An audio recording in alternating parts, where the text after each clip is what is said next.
ভূতের মায়ের পুত্র শোক। একজন ছুতোর মিস্ত্রি ও তার জোগাড়ে সন্ধ্যের সময় এক গ্রাম্য পথ দিয়ে যাচ্ছিল। হঠাৎ এক জায়গায় দাঁড়িয়ে পড়ল তারা। কাতর স্বরে কে যেন কাঁদছে। কে কাঁদে এখানে? কাউকে তো দেখছি না। ছুতোর মিস্ত্রির সাঁকড়েদের এই প্রশ্নের জবাবে ছুতোর মিস্ত্রি বলল, এখানে পাঁচু ঠাকুরের মা থাকতো। এখানে মানে? এখানে মানে এই খেজুর গাছে।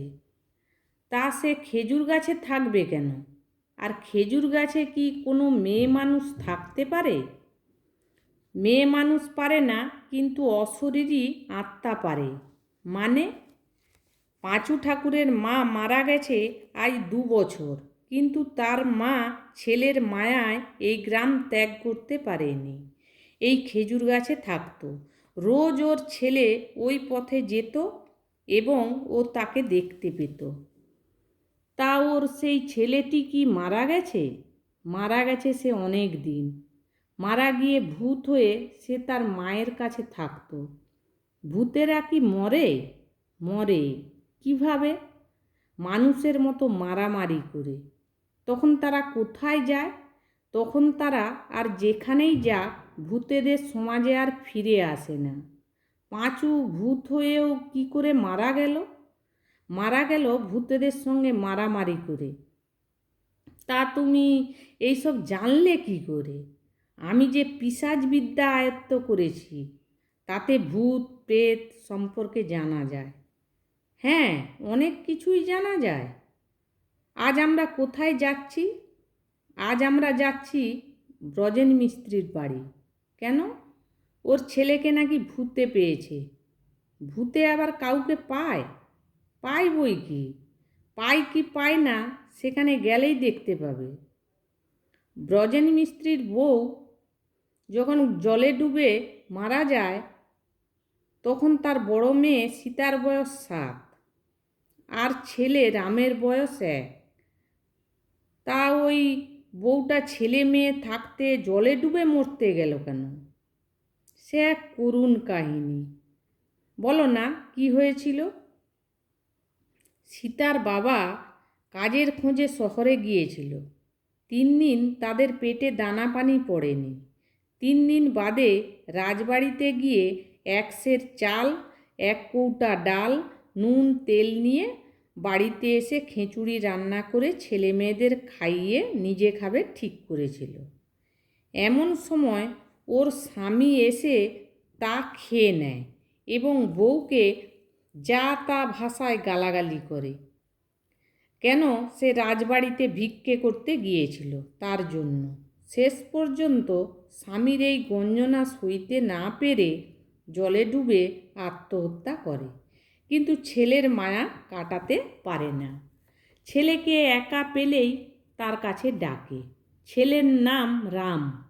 ভূত পেতনিরা আবার ওই নাম মুখে আনতে পারে না, তাই দূর থেকে এই ওই করে ডাকে।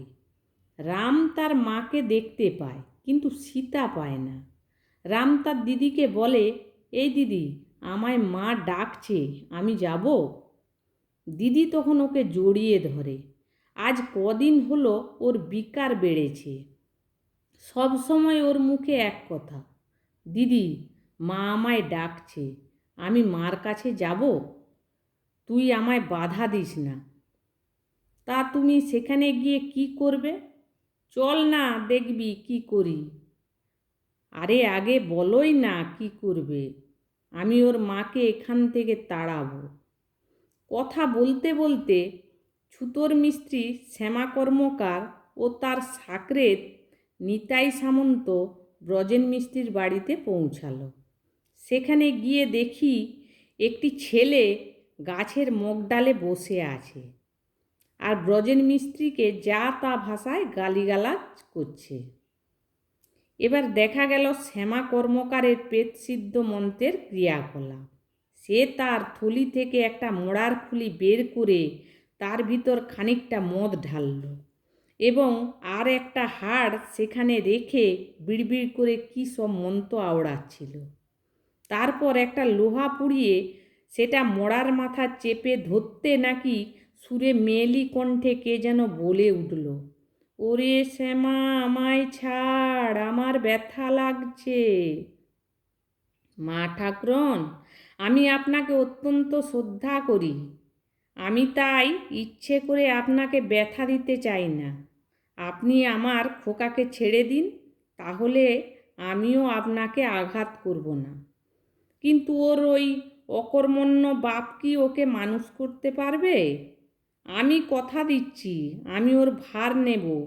যেদিন আপনি দেখবেন আপনার ছেলে আর 5 জনের মতো মানুষ হচ্ছে না, সেদিন ওকে নিয়ে যাবেন।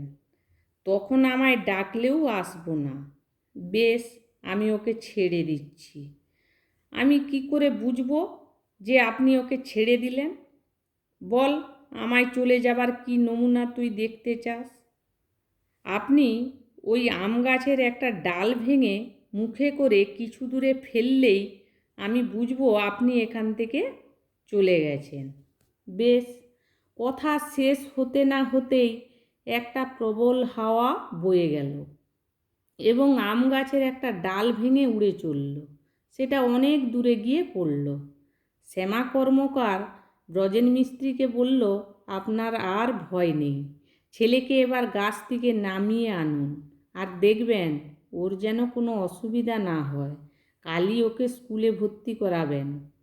তাই হবে। শ্যামার সাকরের তো কাণ্ড কারখানা দেখে অবাক।